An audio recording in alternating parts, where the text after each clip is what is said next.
함께 보실 하나님 말씀은 고린도전서 13장 13절 한 구절만 보는데요. 찾으셨으면 제가 한번 읽고 또 한 목소리로 한번 읽겠습니다. 이제 믿음, 소망, 사랑 이 세 가지가 있으나 이 중에서 가장 위대한 것은 사랑이니라. 이제 믿음, 소망, 사랑 이 세 가지가 있으나 이 중에서 가장 위대한 것은 사랑이니라. 아멘. 오늘 말씀의 제목은 가장 위대한 것은 사랑이니라 라는 제목으로 말씀을 드리겠습니다. 오늘 본문이 있는 고린도전서 13장은 사랑장이라고 잘 알려져 있고요. 그 내용은 사랑에 대해서 설명하고 있습니다. 오늘 본문은 고린도전서 13장에 명시된 사랑에 대한 정의를 내린 것인데 믿음과 소망과 사랑 중에서 가장 위대한 것은 사랑이다 라고 결론을 말씀하고 있습니다. 우리는 정말 세상이 말하는 사랑이 아니라 하나님께서 말씀하시는 사랑에 대해서 잘 알아야 돼요. 왜냐하면 사랑은 그리스도인이 가지고 있는 믿음이나 소망보다도 더 위대하다고 말씀하고 있잖아요. 이 하나님께서 말씀하신 이 사랑은 자애로우시고 자비로우신 하나님의 거룩하고 선하신 사랑입니다.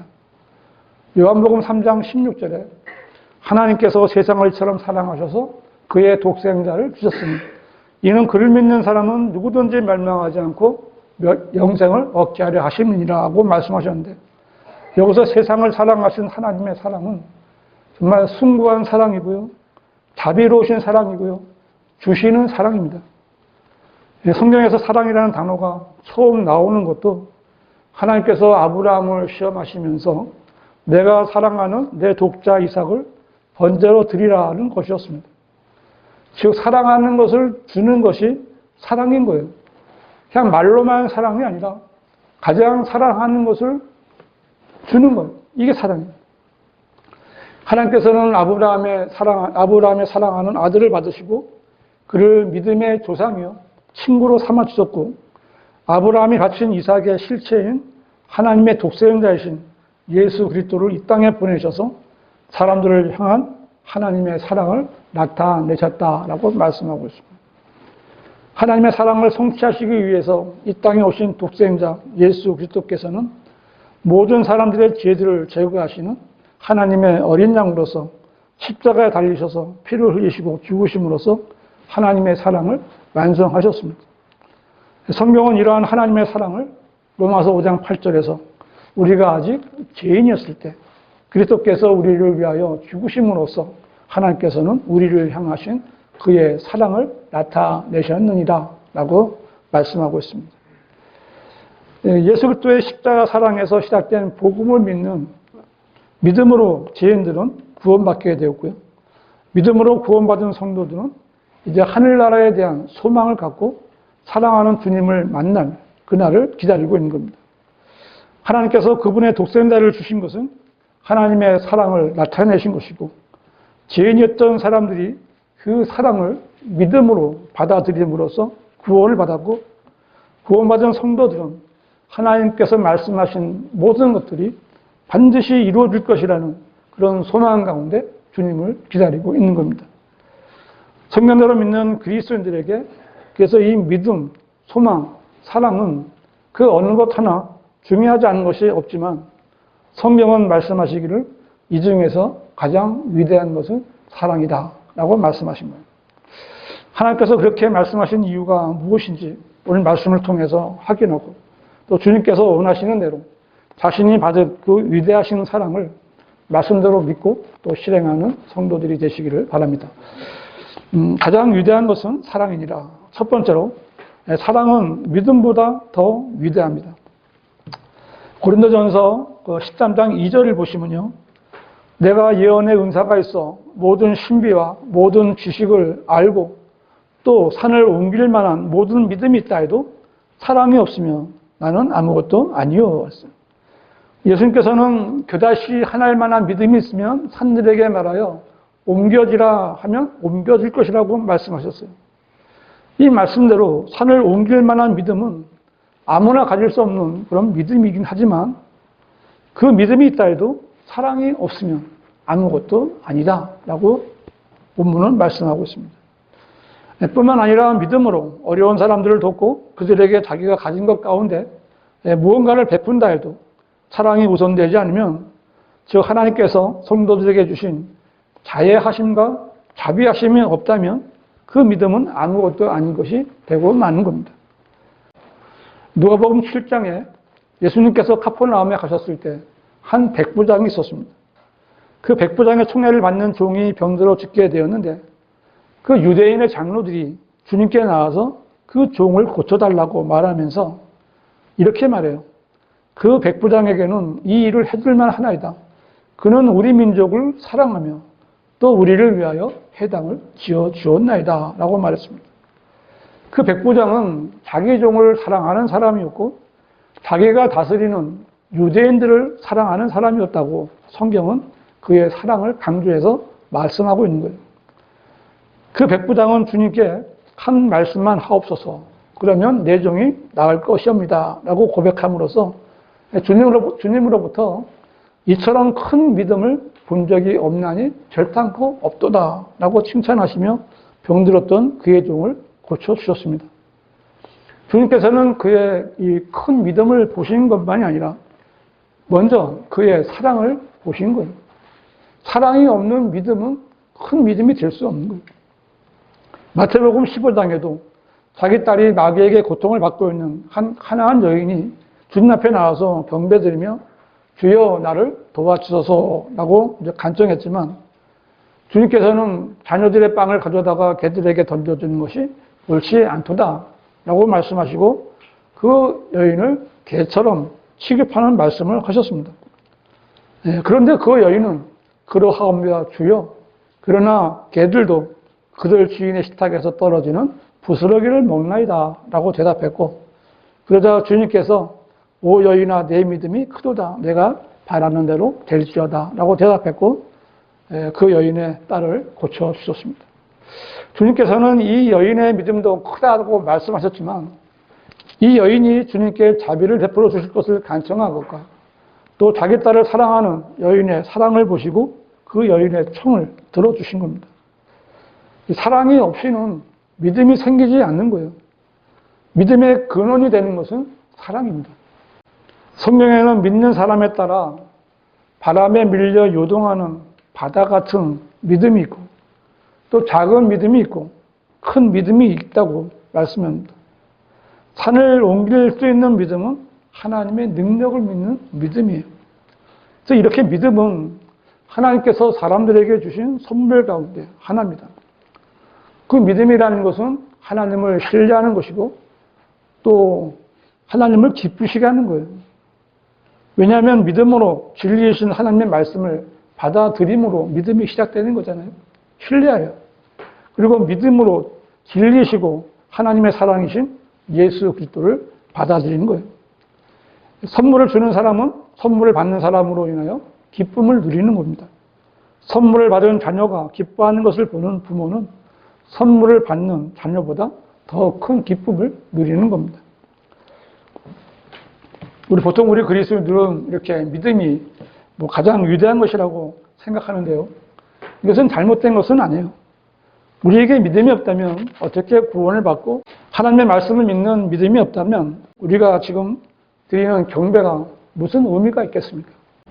믿음이 없다면 하나님을 기쁘시게 할 수도 없고 믿음이 없다면 경배, 순종, 찬양, 헌신, 구령 이런 모든 것이 아무런 의미가 없어지는 거예요.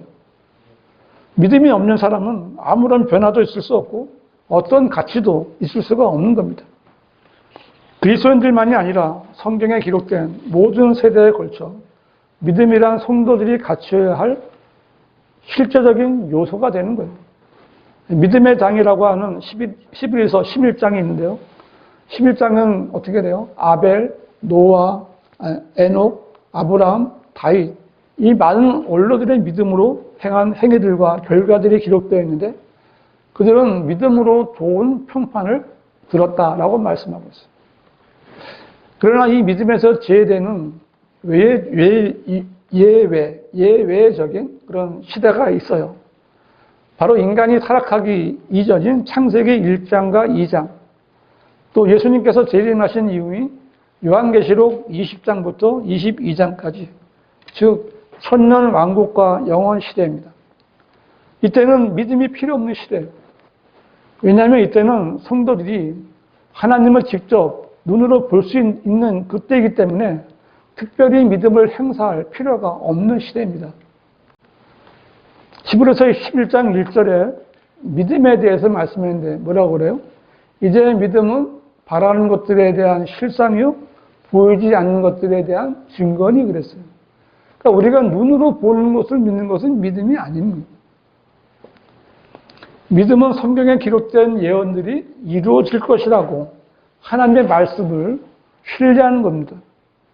그런데 아담은 하나님을 보았고요. 보이는 가운데 행하였기 때문에 하나님을 믿는 믿음이 필요가 없었습니다.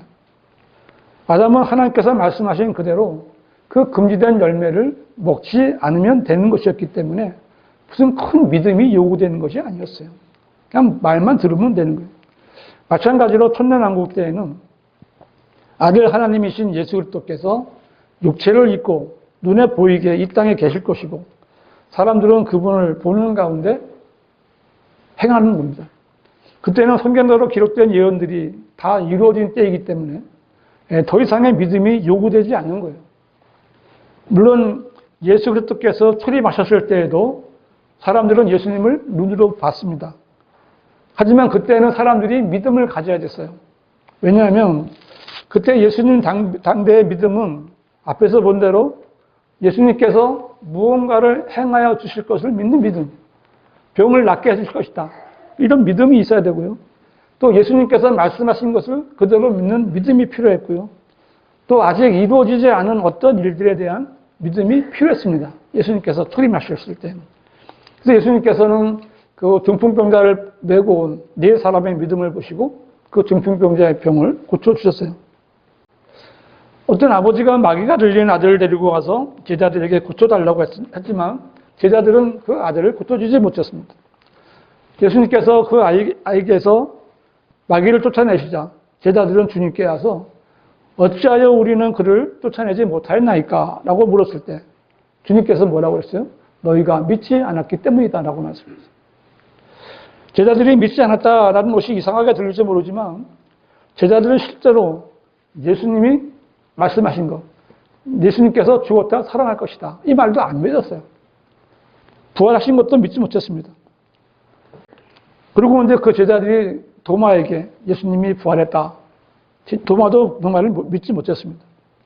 예수님께서 다시 나타나셨고 그때서야 도마는 예수님께서 부활하신 것을 믿었는데 그때 주님께서는 도마야 내가 나를 보았으므로 믿는구나. 보지 않고 믿는 자들은 복이 있도다 라고 말씀하셨는데 여기서 보지 않고 믿는 자들, 복이 있는 자들 바로 교회 시대의 그리스도인들입니다. 우리는 예수 그리스도를 믿는 믿음을 가지고 성경에 기록된 예언들이 다 이루어질 것이라는 믿음을 가지고 있는 겁니다. 그러나 예수 그리스도께서 이제 재림하신다면 재림하신 후에는 더 이상 예언도 없기 때문에 특별히 믿어야 할 어떤 것이 있을 수 없는 거예요. 그래서 천년왕국에는 믿음이 필요한 것이 아니라 오직 행위만이 중요한 요소로 작용하는 시대가 되는 겁니다. 예수님이 오시면 우리에게는 더 이상의 믿음이 필요 없게 돼요.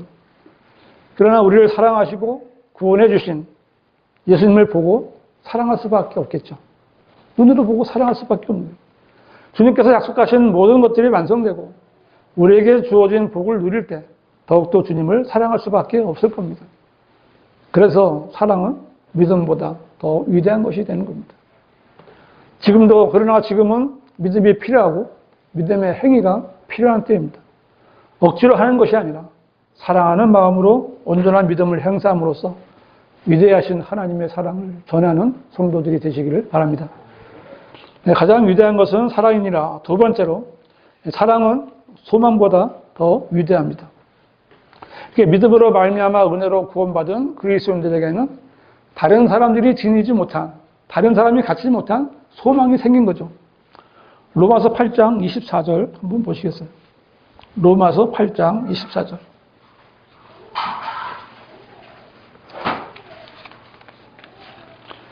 로마서 8장 24절. 이는 우리가 소망에 의하여 구원을 받았음이나 보이는 소망은 소망이 아니라 사람이 보는 것을 왜 바라리요?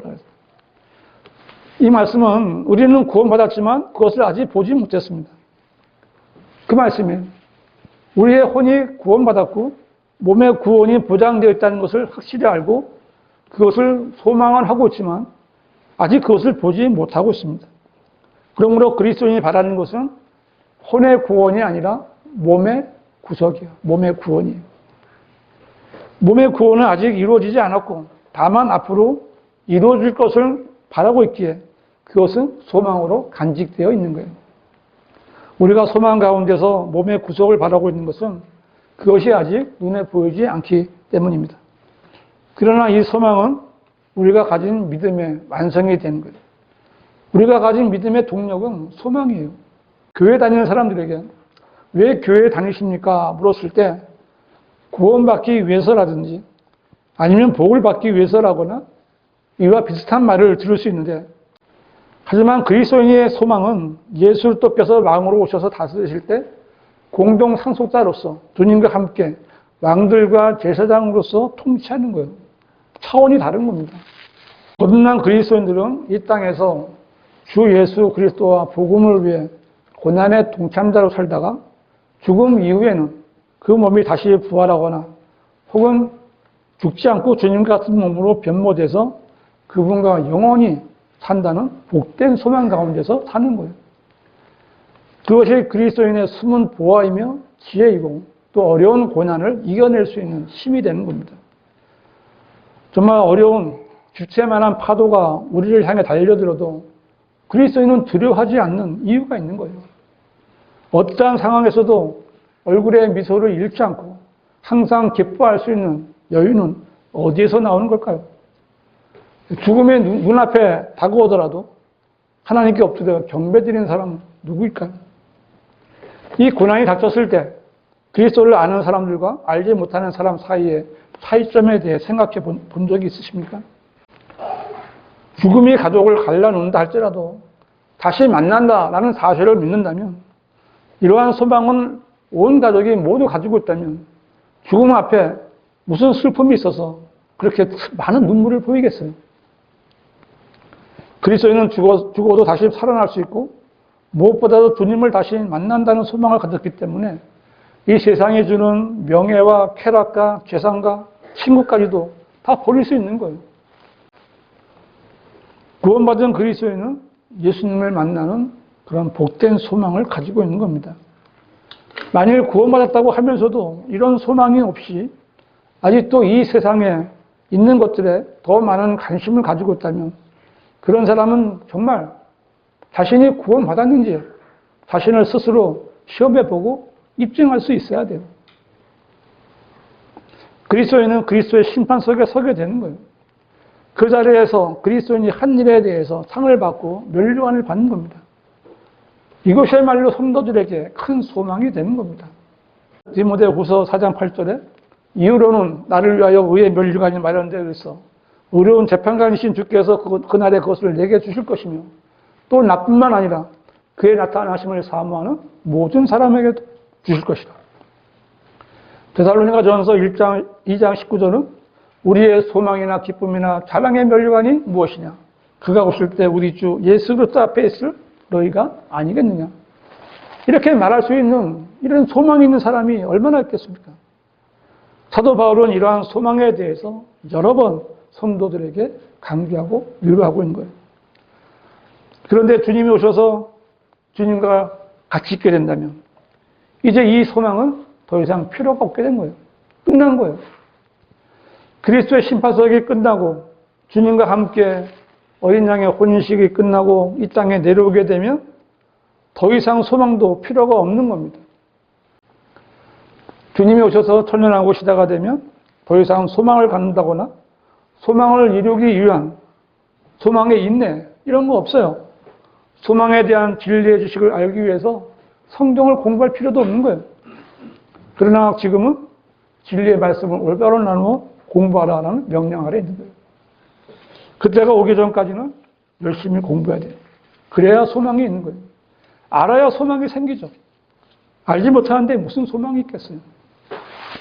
하나님의 말씀을 모르는 자들은 소망이 없이 자연인과 똑같이 이 세상에 있는 것들에 소망을 두고 살아갈 수밖에 없는 거예요. 비참한 겁니다. 소망이 없이 교회만 다니는 사람이 이런 것을 알겠어요? 그들의 목사들이 이것을 알고 가르쳐 줄 수 있습니까? 내가 알기에는 다 모르는 거예요. 만일 안다면 그렇게 살려고 하지 않을 겁니다. 다 없어지고 다 두고 갈 것들을 더 많이 가지고 더 많이 남기려고 그런 욕을 먹고 그런 짓들을 하지 않을 거예요. 하늘로부터 우리 주 예수께서 오셔서 만물을 자신에게 복종시키는 그 능력의 역사로 인하여 우리의 천한 몸을 그분의 영광스러운 몸같이 변모시킬 때 우리의 소망은 다 이루어지는 거예요. 우리가 간절히 기다리던 주님을 만나고 우리의 소망이 이루어질 때 우리는 모든 소망을 이루어주신 주님을 사랑할 수밖에 없는 거예요. 그때 가서도 주님을 사랑하지 않는다면 어떻게 되겠어요? 그러므로 사랑은 소망보다 더 위대한 겁니다. 깨어서 인내하며 자신을 경솔케 하여 주님께서 우리를 부르실 때 수치를 당하지 않도록 소망 가운데 승리하는 성도들이 되시기를 바랍니다. 가장 위대한 것은 사랑이니라. 세 번째로 사랑은 하나님께서 시작하신 겁니다. 고린도전서 13장 13절 오늘 본문 말씀 이제 믿음, 소망, 사랑 이 세 가지가 있으나 이 중에서 가장 위대한 것은 사랑이라고 했는데 이 사랑이라는 것은 인간이 할 수 있는 가장 위대한 성취 중에 하나입니다. 사람은 영과 혼과 몸 이렇게 세 부분으로 되어 있죠. 그러므로 사람은 육체적인 사랑을 할 수 있어요. 요즘 세상에서 말하는 사랑을 사람들은 러브라고 하는데 이것은 사람이 몸으로 하는 육체적인 사랑을 말하는 겁니다. 그리고 사람은 혼으로 사랑할 수 있어요. 혼으로 사랑하는 거예요. 그래서 사랑이라고 말할 때는 주로 혼적 사랑을 말하는 겁니다. 이 혼적 사랑에는 희생이 따라요. 그래서 사랑이 없어도 줄 수 있지만 주지 않으면서 사랑한다라고 말할 수는 없는 겁니다. 주기 때문에 사랑하는 것이 아니라 사랑하면 주게 되는 거예요. 그러나 사람에게 있어서 사랑은 자연스러운 것이 아닙니다. 왜냐하면 이 사람은요, 이 정도의 차이가 좀 있긴 하지만 본성적으로 이기적이에요. 희귀하고 화를 달려고 악의에 차 있고 마음이 삐뚤어져 있고 친절하지 않은 거예요. 이게 사람의 본성이에요. 만일 어린 나이를 그대로 한번 내버려 둔다면 어떻게 되겠어요? 아이가 바른 훈육과 가르침 없이 자라게 된다면 이 사랑을 가진 아이는 단 한 명도 찾아볼 수 없을 거예요. 아이가 엄마가 누구 갖다 주라고 하는데 다른 사람 갖다 주는 거 있어요? 없어요. 훈련을 시켜야 다른 사람에게 주는 거예요. 이 사람은 누가 가르쳐 주지 않아도 자기를 먼저 생각하고 자신이 편하고 이익을 얻는 것을 가장 중요하게 생각하는 겁니다. 우쭐대고 신경질을 부리고 자기 욕심대로 하려고 하는 거예요. 사람의 본성적인 마음은 사랑이 없어요. 사람의 본성적으로는 사람을 알 수가 없습니다. 성경이 말씀하시는 사랑은 성령께서 예비하신 그 마감이 아니고서는 찾아볼 수가 없는 거예요. 사람은 정해진 토양에서만 자랄 수 있는 정말 섬세하고 부드러운 식물과 같은 겁니다. 바르지 않은 마음에서 사랑이 자라기를 기대하는 것은 가시나무에서 포도를, 엉겅퀴에서 무화과를 따르는 것과 같은 거예요. 불가능한 겁니다. 사랑이 자라는 마음은 성령으로 거듭나고 하나님의 말씀으로 새롭게 되고 변화를 받은 마음이어야 되는 거예요. 아담의 타락으로 잃어버린 하나님의 모습과 형상이 회복된 그 모습에서 사랑이 나오는 거예요. 이런 변화된 마음에서 가장 처음으로 드러나는 열매가 바로 사랑인 거예요. 그래서 갈라디아서 5장 22절은 성령의 열매가 나오죠. 그러나 성령의 열매는 맨 처음에 뭐예요? 사랑과, 그죠? 사랑과 기쁨과 화평과 오래 참음과 친절과 선함과 믿음과 온유와 절제니 그러한 것을 반대할 법이 없느니라 라고 말씀합니다. 성령의 열매는 9가지고 그 첫 번째는 사랑인 거예요. 사랑은 그만큼 중요한 것이고 사랑이 있어야 성령의 열매를 맺을 수 있는 거예요. 사랑을 빼놓고는 성령의 열매를 맺을 수도 없고 말할 수조차도 없는 겁니다. 사랑이 없이 기쁨이나 화평이나 오래 참음이나 친절, 선함, 믿음, 온유, 절제 맺을 수 없어요. 만일 사랑이 없이 그런 열매가 맺혀졌다면 그것은 성령의 열매가 아니라 위선의 열매가 될 수밖에 없을 겁니다. 그러므로 사랑은 모든 것의 시작이 되고 모든 것의 끝이 되는 것이고 영원하신 하나님에게서 시작된 거예요. 사랑은 위대하신 하나님에게서 나온 은혜 가운데 가장 탁월하고 위대한 겁니다. 사랑은 그리스도인이 사랑이신 하나님을 닮아가는 거예요. 그리스도인에게서 그리스도인의 품성을 찾아볼 수 있는 것이 사랑이에요. 그리스도인이 하나님을 사랑하면 살수록 더 많은 사랑의 열매로 나타나게 되는 겁니다. 사랑은 자신보다 다른 사람의 유익을 구하는 거죠. 믿음과 소망은 나를 위한 것이지만 사랑은 다른 사람, 다른 대상을 위해 필요한 겁니다. 믿음은 그리스도와 연합하게 하고 하나님과 화목하게 하며 하늘나라로 가는 길을 열어주는 거예요. 소망은 그리스도인이 장래에 있을 일들을 기쁘게 고대하면서 눈에 보이는 많은 어려움과 고난 가운데서도 오히려 자신을 위로해주는, 힘을 주는 역할을 하는 거예요. 하지만 사랑은 다른 사람을 위한 선행과 친절이 흘러나게 하는 셈이 되는 거죠. 사랑은 그리스도인에게 일꾼이 되게 하고 주님과 다른 성도들을 위해서 지치지 않고 수고하게 하는 원동력이 되는 겁니다. 사랑은 다툼을 잠재우고 분쟁을 그치게 하며 사랑은 허다한 기회들을 덮어준다고 말씀하고 있어요. 사랑은 율법 이전에도 중요했고요. 율법 때에도 중요했고 율법 이후인 지금도 중요하고 앞으로 있을 천년왕국에서도 중요한 요소가 되는 거예요. 그리스도인이 첫째로 사랑해야 될 것은 하나님. 그 다음에는 하나님의 말씀을 사랑해야 돼요. 그리고 그 다음에는 하나님의 사람들을 사랑해야 되는 거예요. 하나님을 사랑하고 이웃을 사랑하라는 것은 그리스도인에게 주시는 하나님의 계명입니다. 언젠가 믿음은 눈에 보이는 것에 의해서 믿음이 끝나요. 보이는 것을 믿는 건 믿음이 아니에요. 믿음이 끝납니다. 모든 것이 확실해지면 소망도 끝나요. 주님이 오시면 소망이 이루어져요. 더 이상 소망이 없습니다. 그러나 사랑은 영원히 계속되는 거예요. 하늘나라는 사랑이 거하는 처소가 될 겁니다. 하늘나라에 거하는 사람들은 모두 하나같이 사랑으로 충만할 거예요.